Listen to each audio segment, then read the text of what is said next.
Blood pressure का भी एक बहुत बड़ा इशू है और बहुत सारे ऐसे पेशेंट्स देखे गए हैं जिनको बीपी जो है वो लो या हाई का इशू रहता है। तो इस पे आप क्या देखते हैं, इसकी वजूहात क्या हैं और एट लार्ज इसको किस तरीके से ख़त्म किया जा सकता है और इसकी मेडिकेशन में सबसे क्विक रिस्पांस किस चीज़ में आता है? जी बिल्कुल।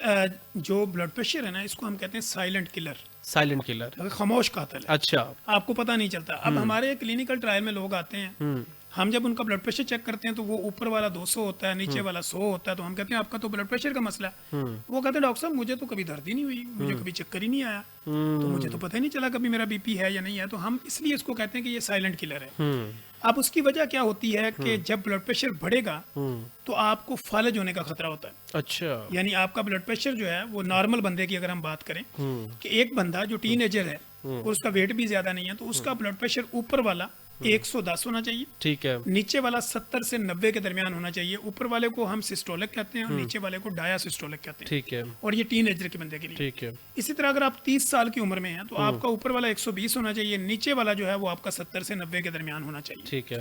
30 साल से आप ऊपर चले गए 40 से 45 साल की उम्र में, तो आपका ऊपर वाला ब्लड प्रेशर 130 यानी 130 होना चाहिए और नीचे वाला जो 80 से 90 या 100 के दरमियान में होना चाहिए। तो ये नॉर्मल है। अगर आप इससे ऊपर जाते हैं 50 साल की उम्र में तो आपका 140 जो है वो ऊपर वाला वो नॉर्मल कंडीशन में आता है और नीचे वाला जो है वो 70 से 100 के दरमियान नॉर्मल में आएगा।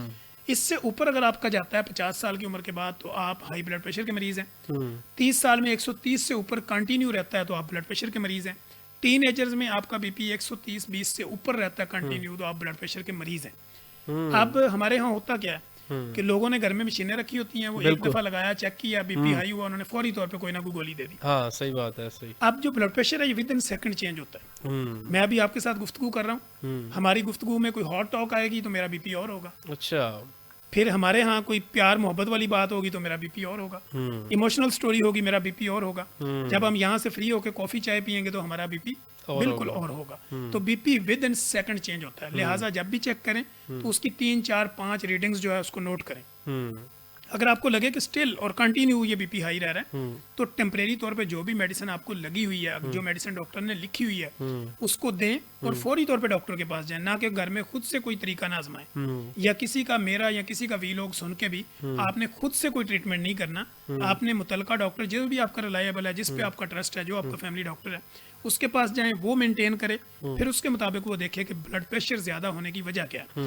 अब हम आते हैं डाइट पैटर्न की वजह से ब्लड प्रेशर का बढ़ जाना। बिल्कुल यही पूछना चाह रहा था मैं। इसमें ये होता है कि हमारे यहाँ लोगों का ये ख्याल है कि देसी घी, मक्खन, पंजीरियां, पिन्नियां, ये खाने से जो है ना बीपी बढ़ जाता है। हालांकि हमारे यहाँ ये है कि जितने भी आप फास्ट फूड खाते हैं और जितनी भी मीनिंग भाई ये आप बात सही कर रहे हैं कि गांव के बहुत सारे लोग होते हैं जिसका देसी घी वगैरह खाते हैं और ये सारी चीजें जो आपने बताई हैं तो उसमें फिर भी उनका ब्लड प्रेशर का पेशेंट होते हैं।